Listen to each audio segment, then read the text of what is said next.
I'm Christine. And I'm Christina. In 2024, I moved to Texas from LA. And to keep in touch, Christine and I started a weekly game where we each pick a song that fits a chosen theme. This game deepened our understanding of each other and the songs that shape us, inspiring the podcast you're listening to now. Each week we share our picks, swap stories, and dig into tracks you might love. And a lot of the time, have never heard of. Welcome to Stereo Thematica, your favorite atypical music podcast. Christina, you know what? What? Last week's pity party episode is still on my mind. I keep thinking about him. I keep thinking about Harry. You love him. Yeah, I can't help it. He's no Nilsson Schmilson to you. He's a Nilsson hero? Just kidding. Maybe, but Not a hero, but... I do think I like that Schmilson part of him. Those self-pitying ways. Self-pitying is such a childish way to be.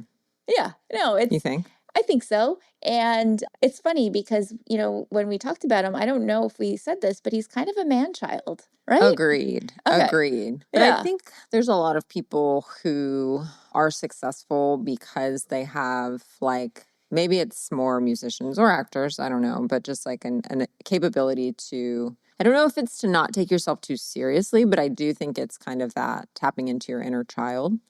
Yeah. It's like Peter Pan stuff, you know? Like, I'm never going to grow up. Yeah, that's true. And I don't want to make this the Harry show again, but I do think childishness is a good segue into this week's theme. Yes. Kids. Yes, they can do a lot for a song, right? So much.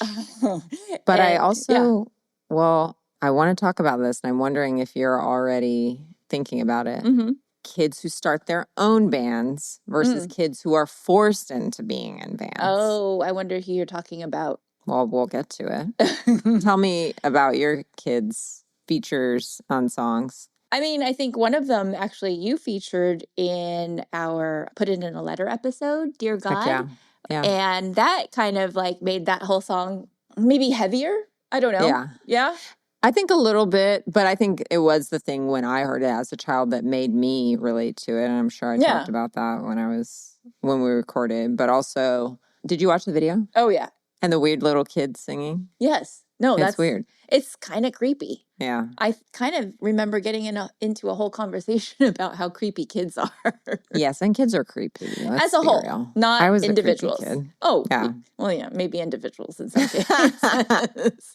Sometimes kids can be creepy, but it's just weird to have like a little human running around. Yeah. I do love, though, like a kid chorus like you got in Another Brick in the Wall Part 2. I don't even really like that song, but I do like the kids when they sing. Oh, yeah. That's a good one. Yeah. Any favorites from you? Well, this brings up my thought of like the Jackson 5. That's all kids. Yep. I mean, and maybe Michael was, of course, the star of the show, but it's like he had such a sweet little voice. But then did you see the made-for-TV movie about the Jackson 5? No. Should I? It was so good. I mean, I don't know if it holds up anymore. I used to watch it a bunch on VH1 when I was a kid. Huh. But I really felt for him because his dad was so mean. That's what I hear. So mean. I know. But that was like, they wanted to be stars, but they were also like forced. It felt like they were forced into it. So stress thinking about that. And then who did you talk about the silver chair? Oh, yeah, Silverchair. They were, I mean, they were under 18. Yeah. So that was like a DIY kids band. Yep. And I'm also thinking Jay-Z's Hard Knock Life, sampling Annie. That kind of sort of lightens the mood a little bit. I don't know. Unless you listen to the lyrics. Yeah, no, I know. But that's why, like, you have these heavy lyrics and the cheerful-ish chorus of the children. Yeah, you can kind of laugh and sing along to it, not realizing this was about kids in an orphanage. Yeah, no, exactly. And I mean, Annie, that's what it's all about. Big time. Although she does get her break.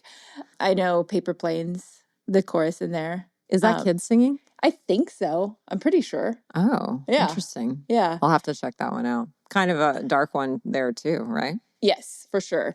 And I think I like that. Sensing a theme. No, I know. I like the contrast, of course. Like, you get these heavy lyrics and the kid's voice. It serves, I think, to lighten it, but it's more just, I think, to, in a way, serve as a foil. I don't know, to what.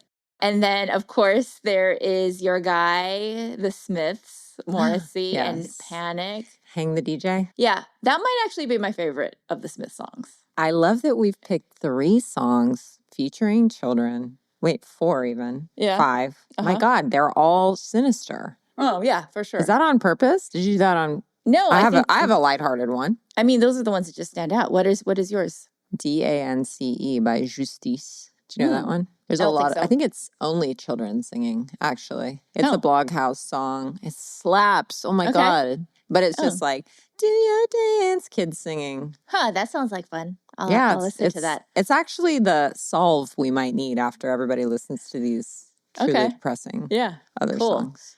Can I tell you one other one? Please. Do you know about the PS22 chorus? I don't.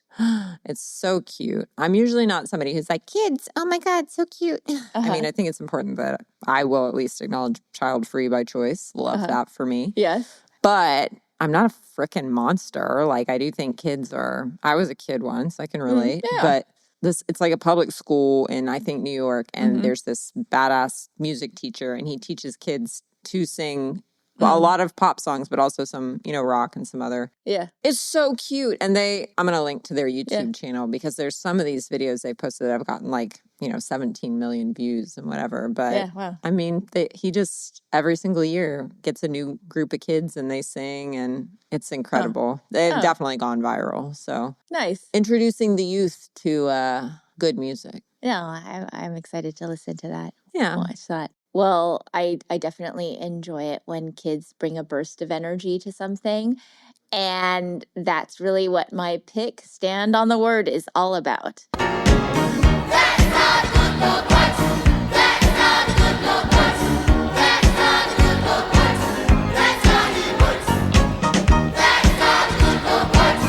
That's not good Lord what? That's not good Lord what? That's not it what? Kids and God, are you melting, Christina? You know what's funny? This is the most overtly Christian song that you've shared on this podcast, and it shocked me because it seems like something I would have sang as a child. Yeah, it's the only Christian song. Is that true? Well, definitely, at least that I've shared, but I think probably even in my library, it's the only Christian song. Yeah. It really did surprise me when you shared it because it truly felt like something I would have heard listening growing up in Baton Rouge. Oh, wow. Yeah. Well, had you heard it before? I don't think I had, actually. Oh, good. Okay. Yeah. And it's a bop. You got to give it to these kids. It is. And the Lord. Oh, for sure. It's all about the word of God. Him. The song was written by Phyllis McCoy Joubert, who was the minister of music at the First Baptist Church of Crown Heights in Brooklyn, New York. And the song was recorded in 1982 by the Joubert Singers, which was a children's choir originally known as the Celestial Choir. I don't know if I'm saying celestial right. I never know how to say celestial. How do you say it? I think you're saying it right. Celestial. Okay. You don't say celestial. Some people say celestial. I don't like them. Okay, cool. So, in fact, the original song credits the Celestial Choir on the compilation Somebody Prayed for This, which was produced by Phyllis Joubert and the Crown Heights Church. Unbelievably, this was the first song Joubert ever wrote, and the church only released a couple hundred copies of the record to its congregants. No, I don't even think they made him pay for it. I think it was just for... There you go, stand for worship. On the Lord. Yeah, exactly. I actually tried to track down more information about the kids in the choir, but the only thing I could find was a brief mention that the soloist of the Celestial Choir version, Jamila Sockwell Giesler, is or was an opera singer in Brooklyn. Yeah. Cool. No, and I think I actually of course I had the name. I Googled around. I believe I found a YouTube channel where she posted some of her performances. But let's go ahead and listen to her solo magic in the song. We don't know how, we don't know when. Through Jesus' name, whom we shall serve.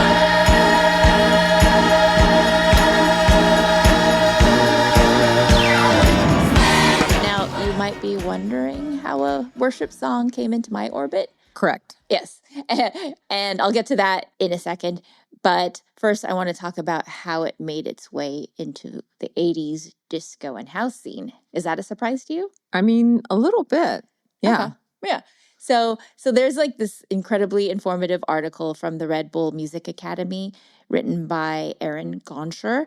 It's called The Tangled History of the Joubert Singers' Stand on the Word. Now, I won't get into all the details. It's like 2,500 words, but I will share it in the show notes in case anyone is interested in learning more about the song. And real quick, I just want to make sure everyone knows that we have a pretty extensive list of resources in our show notes in the podcast app. Almost everything we talk about is linked there. You just got to click more. So we don't want anyone to miss out on all the stuff that we share. We don't want anyone to feel personally called out by not knowing about the show And notes. no, I'm not calling out anybody. No names. But I figure if one person may have missed it, others might. So I just want to be clear. So back to the song, DJ Tony Humphries actually discovered Stand on the Word while working at a record store in Brooklyn. And then he started playing it at Zanzibar, which was known as the epicenter of New Jersey sound or Jersey house in the 80s and early 90s. And very long story short, he remixed it with Phyllis Joubert for Next Plateau Records. And this time it was under the name of the Joubert Singers, named, of course, after the woman who wrote the song and directed the choir. Now, that seems to be when the song became an underground disco hit. But there's a lot more to the story. Another famous New York DJ, Larry Levan, is credited for the song's re-release. And Levan was one of the most well-known remixers in New York in the 80s, like truly a legend. And he was also the resident DJ at the Paradise Garage, also known as Gayrage. And I actually have a 2-hour set from Levan in the show notes if anyone is curious about the type of music he was playing. But really, this place was iconic, and it was named like a LGBTQ historical landmark at some point. Nice. Yeah. But anyway, everyone from like David Byrne in his BBC Desert Island Disc segment to Elijah Wood in some TV end credits list the so-called Larry Levan mix as an all-time favorite. But there isn't a Larry Levan remix. I mean, there's one that's labeled as such that came out in 2003, and it just says unreleased mix and Larry '02. And everyone started giving Levan credit for bringing this gospel song into the club scene.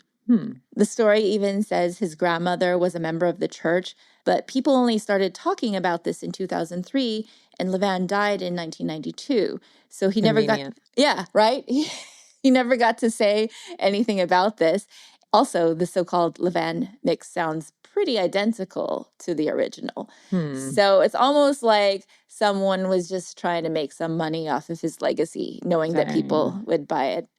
And sure enough, a bunch of people still calling it the Levan mix. But there are a bunch of remixes out there now, and I have a few of them in the show notes. And the Humphreys version, I will say, is my favorite. Well, my favorite after the original. Okay. And if you go to YouTube for Stand on the Word, in the comments section, you'll see people referencing a bunch of shows that brought them there. Some people cite Snowfall, others Righteous Gemstones. Of course, it was a TV show that gave me this like deja vu, deja entendu experience. Dear White People, 2017, end of the first episode. And it was kind of a mic drop moment for the main character, Samantha.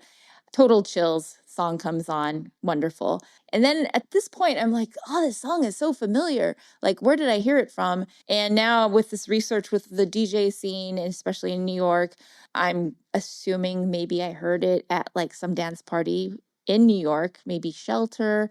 There was a place in LA that also used to play this kind of like housey, like deep house, fun, like gospel music, 1650 Schrader. I'm pretty sure you never got to experience that place. Nay. Yeah.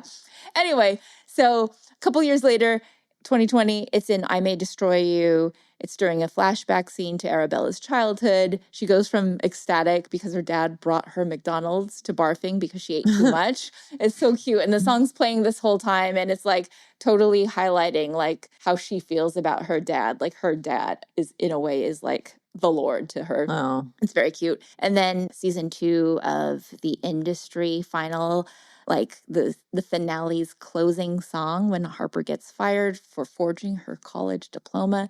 Do any of these people mean anything to you? Christina? You know I don't consume very much media. I'm sorry, and I'm just like a shill for HBO. Someone out there might. No, and then last year it came on an episode of Hacks, and I'm like, oh God, the song is so good. It really just like makes a scene.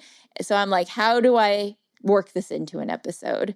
And sure enough, I'm like, let's see how kids can serve a purpose. And they did with this. So, oh Lord. Yeah. That's a messed up way of closing your segment. No. Okay. How can kids serve a purpose? I have an idea for a factory.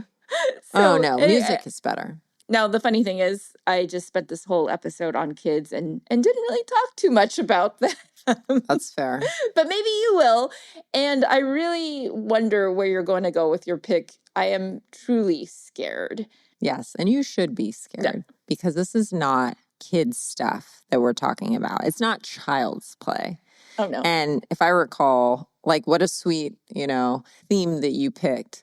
And then what did I do? I went and fucked it up. You kind of on purpose. It was mean. Yeah. Because I'm going to listen to the entire song. Oh, for sure. And I actually feel like I upset you with my song pick. Did I? Yes.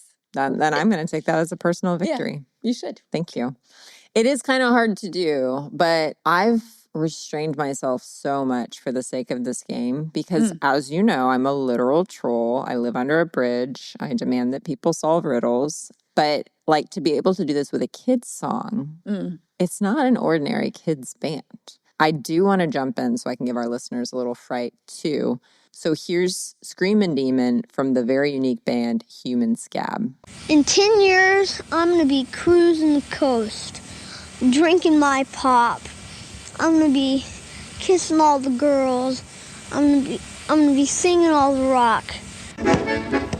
Okay, those opening seconds of the song do not give you the full sense of how nutso this song is. It does get more insane from there, but I would be remiss if I didn't include that opening because it's kind of very iconic for, I think, who Human Scab is. And what you're listening to is 10-year-old Travis Roberts, who started the band Human Scab at 8 years old in Elma, Washington. I have to assume you didn't know about this band before I shared it with you. I knew nothing. And those opening 10, 15 seconds are very misleading. So listeners, please hold on. Wait for clip 2. Yes. I didn't even get you with the accordion. I know. It's like one of those toy accordions, I feel like. It is chaos too. It it raises your blood pressure even more. Oh yeah. Very uncomfortable. So there is a documentary about Human Scab that was made by two of the original members, Brett Woods and Frank Gunderson, about Travis, the lead singer or the singer. But it must be so punk that it's only available if you're willing to give your computer a virus to watch it. Because I searched many places to try and find it, even the Human Scab website. But it constantly redirected me to what seemed like malware. Oh. So I'm sad to say I couldn't view it. I will share a trailer of sorts so folks can get a glimpse. But I really do want to know if any listeners have been able to see it. Were you able to see any clips or anything? It's funny because I was also very curious, who the hell are these people? I thought maybe it was one of those things where it's a regular band, but then they have this creepy, weird kid just coming in. Like one of their children. Yeah.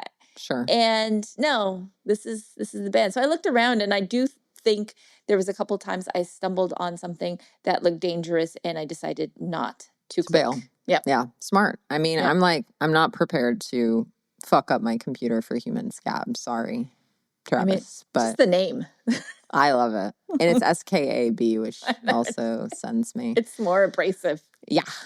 But what I was able to learn about Human Scab is the fact that Travis did not indeed end up cruising down the coast drinking his pop.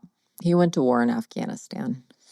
And he came back with PTSD and tried to recreate the music he made in his youth, which actually sounds like a really interesting path. He did create more music after he came back from war, and that's where they kind of dive into with the documentary. But I just got to find a way to, I mean, is this going to be on, what's that one where you can stream the documentaries from the library or whatever?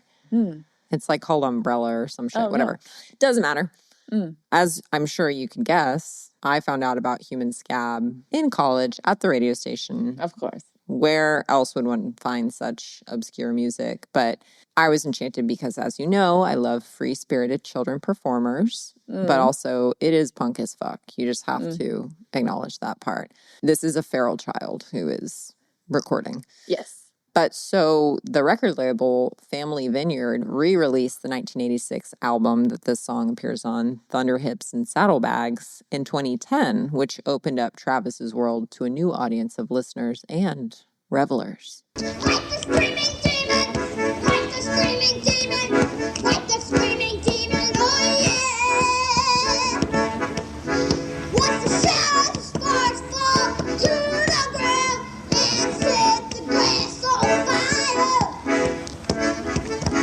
There, our listener gets a little taste of the depravity, perhaps, Yes. that is this child's mind. I'm stunned. Yeah. Yeah. You should be. I think we need to take a moment to acknowledge children are insane. Yeah. Full stop.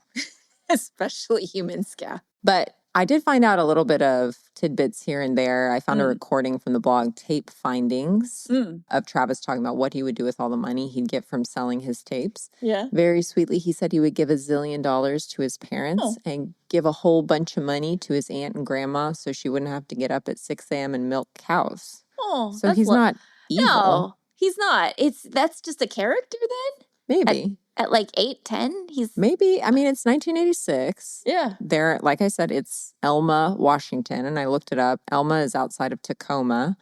Remember how our friend Patrick Haggerty from Labrador Country was from Port Angeles, Washington? Yes. And his dad was a dairy farmer too. Yeah. So there must be something in the air up there in Washington to make these punk musicians. Because I think Patrick was punk too.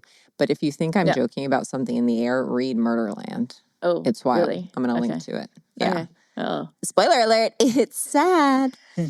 Anyway, so like I said, it was hard to find much about the band because their website was compromised. Much has been lost to the test of time.